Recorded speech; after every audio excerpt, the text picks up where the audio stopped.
আপনার অন্তর পরিষ্কার, আপনার অন্তর, আপনার ঈমান আপনাকে মসজিদে আনতে পারে না, আপনার ঈমান, আপনার অন্তর আপনাকে নামাজ পড়াইতে পারে না, আপনার ঈমান আপনাকে পর্দা করাইতে পারে না, আপনার ঈমান আপনাকে শরীয়তসম্মত চলতে বাধ্য করতে পারে না, আপনার ঈমান আপনাকে হারাম কাজ থেকে বিরত রাখতে পারে না, আপনার ঈমান আপনাকে আল্লাহর কোরআনের উপর হুকুম আহকাম মেনে চলতে বাধ্য করতে পারে না। এইটা আবার কিসের ঈমান, এইটা আবার কিসের অন্তর? ঠিক কিনা বলে? ঈমান ঠিক আছে, অন্তর ঠিক আছে বল। আর ভাই অন্তর তো তখনই ঠিক থাকবে যখন আমার অন্তর আমাকে নামাজে নিয়ে আসবে, আমার ঈমান যখন আমাকে নামাজে নিয়ে আসবে, আমার ঈমান যখন আমাকে কোরআন তেলাওয়াতে বাধ্য করবে, আমার ঈমান যখন আমাকে পর্দা করতে বাধ্য করবে, আমার ঈমান যখন আমাকে সৎ কাজে উদ্বুদ্ধ করবে, আমার ঈমান যখন আমাকে অসৎ কাজ থেকে নিষেধ করবে। ঠিক কিনা বলেন? ঈমান ঠিক আছে। ঈমান কি ঠিক আছে কি নাই আজকে বুঝে নেবেন।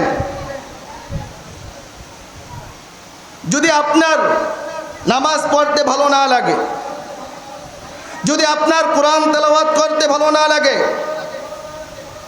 যদি আপনার স্ত্রীকে মেয়েকে পর্দা চালাইতে ভালো না লাগে, যদি আপনার হালাল পথে চলতে ভালো না লাগে, যদি আপনাকে ওয়াজ মাহফিল আসতে ভালো না লাগে, যদি হাক্কানি উলামায়ে কেরামের বয়ান শুনতে ভালো না লাগে, যদি আপনার কাছে ভালো জিনিস ভালো না লাগে, বুঝে নেবেন আপনার আমার ঈমানের মাঝে সমস্যা আছে। ঠিক কিনা বলে?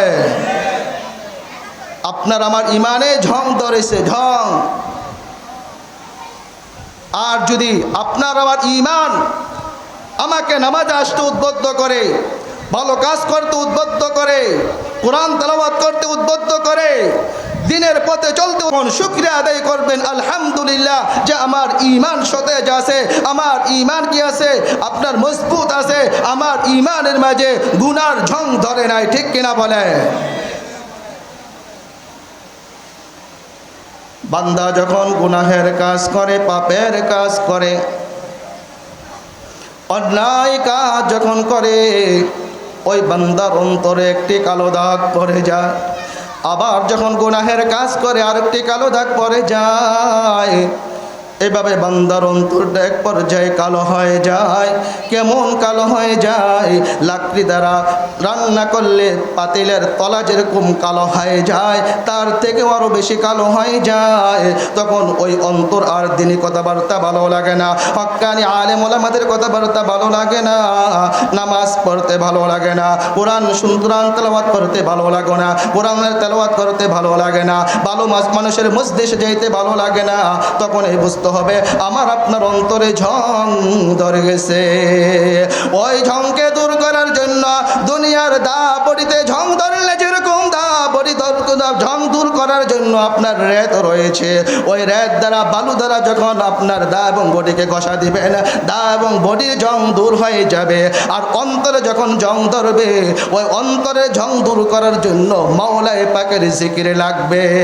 ও আল্লাহর বান্দা বান্দি যদি কালিমা পড়ে, তাওবা করে, আল্লাহ পাকের জিকির শুরু করে দেয়, মাওলায়ে পাকের জিকির শুরু করে দেয়, আমার আল্লাহ ওই ঝং ধরা অন্তরটাকে, কালো অন্তরটাকে পরিষ্কার করে আয়নার নে স্বচ্ছ করে দেয়। বলেন সুবহানাল্লাহ। একটু জিকির করেন, লা ইলাহা, আরো জোরে, লা ইলাহা,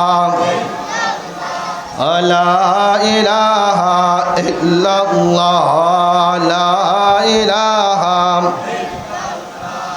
লা ইলাহা ইল্লাল্লাহ, লা ইলাহা, লা ইলাহা। इश्क़ महबूब खुदा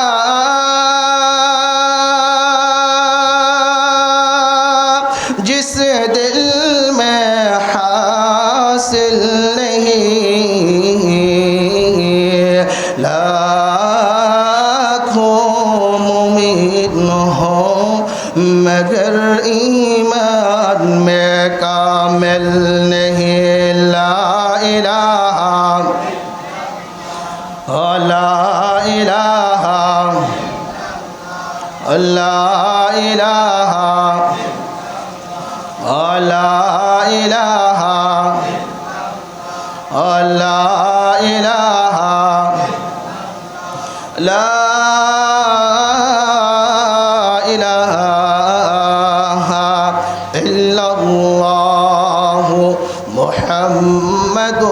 রাসূলুল্লাহ।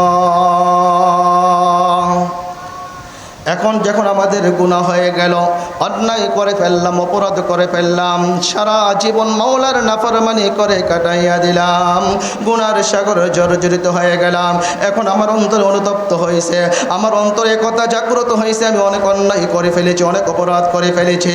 আল্লাহ তুমি যদি মাফ না করো, এই অবস্থায় যদি তোমার আমার মৃত্যু এসে যায়, এই অবস্থায় যদি মৃত্যুবরণ করি, এই অবস্থায় যদি কবরে চলে যায়, মাওলা ওই অন্ধকার কবরে তোমার সামনে কিভাবে দণ্ডায়মান হব? এই অনুতপ্ত হয়ে আমার বান্দা বান্দিরা যদি তওবা করে, আমার আল্লাহ বলতেছেন বান্দা বান্দি তওবা করতে দেরি হবে, আমি আমার বান্দা বান্দিদেরকে মাফ করতে দেরি করব না। বলুন সুবহানাল্লাহ। अगर सदा हमा तौबा शिकस्त बाज আমার আল্লাহ বলতেছেন, ও আমার বান্দা বান্দিরা, হাজারো বার যদি তওবা করে তওবা ভঙ্গ করো, তারপরে হতাশ হয় না, নৈরাশ হয় না, আমার রহমতের দিকে ফিরে আও, ফিরে আও, আমি তোমাদেরকে আমার কুদরতি কুলো নিয়ে তোমার জীবনের সমস্ত গুনাহগুলোকে মাফ করে দেব। আমার আল্লাহ বলতেছেন, কুল ইয়া ইবাদিয়াল্লাযীনা আসরাফু আলা أنفسهم لا تقنطوا من رحمة الله إن الله يغفر الذنوب جميعا إنه هو الغفور الرحيم। ও আমার বান্দা বান্দিরা, গুনাহ করে ফেলছো, হতাশ হয় না, নৈরাশ হয় না, নিজের নফসের উপর জুলুম করেছো, অত্যাচার করেছো, হতাশ হয় না, আমার রহমতের দিকে ফিরে আসো, আমার রহমতের দিকে ফিরে আসো। তোমরা যদি গুনাহ করতে করতে আসমান এবং জমিনের মাঝখানে যত খালি জায়গা আছে, খালি জায়গাগুলো গুনাহ দ্বারা পরিপূর্ণ করে ফেলো, তারপরে হতাশ হয় না, নৈরাশ হয় না, আমার রহমতের দিকে ফিরে আসো, আমি তোমাদের জীবনের সমস্ত গুনাহগুলোকে মাফ করে দেব। ইন্নাহু হুয়াল গফুরুর রহিম। আমার আল্লাহ খুবই ক্ষমাশীল, অত্যন্ত দয়ালু।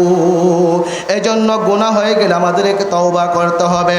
গুনাহ হয়ে গেলে কি করতে হবে? তওবা করতে রাজি আছেন? তওবা করতে রাজি আছেন কি? হাত উঠান। নারে তাকবীর, নারে তাকবীর, নারে তাকবীর। আল্লাহ তুমি কবুল করে নাও, সকলে বলেন আমিন। তওবা করতে হলে তওবার জন্য 4টা শর্ত।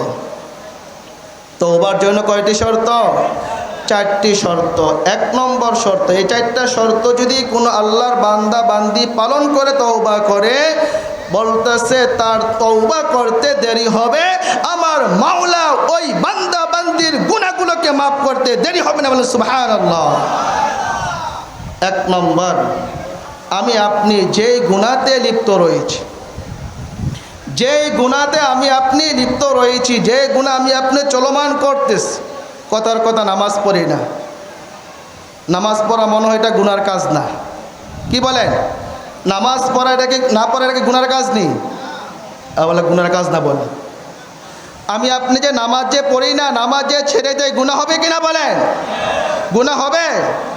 তাহলে নামাজ পড়লাম না, এটা গুনার কাজ করলাম। পর্দা করা ফরজ, পর্দা করলাম না, গুনাহ হবে নি? হবে। সৎ কাজের আদেশ করা, অসৎ কাজ থেকে নিষেধ করা, করলাম না, গুনাহ হবে নি? আমি সরাসরি দেখতেছি আমার সামনে একটা অন্যায় কাজ হচ্ছে, একটা অপরাধ হচ্ছে, অন্যায় হওয়া সত্ত্বেও, অপরাধ হওয়া সত্ত্বেও, দেখা সত্ত্বেও আমি কি করলাম না? বাধা দিলাম না। বলে আমাকে আল্লাহর কাঠগড়া জবাবদিহি করতে হবে।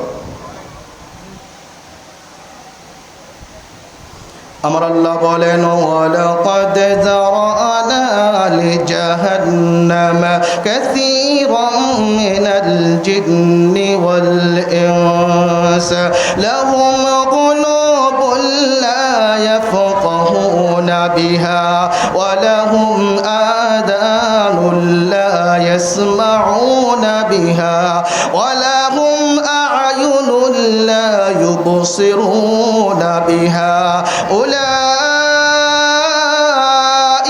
كالأنعام بل هم أضل أولئك هم الغافلون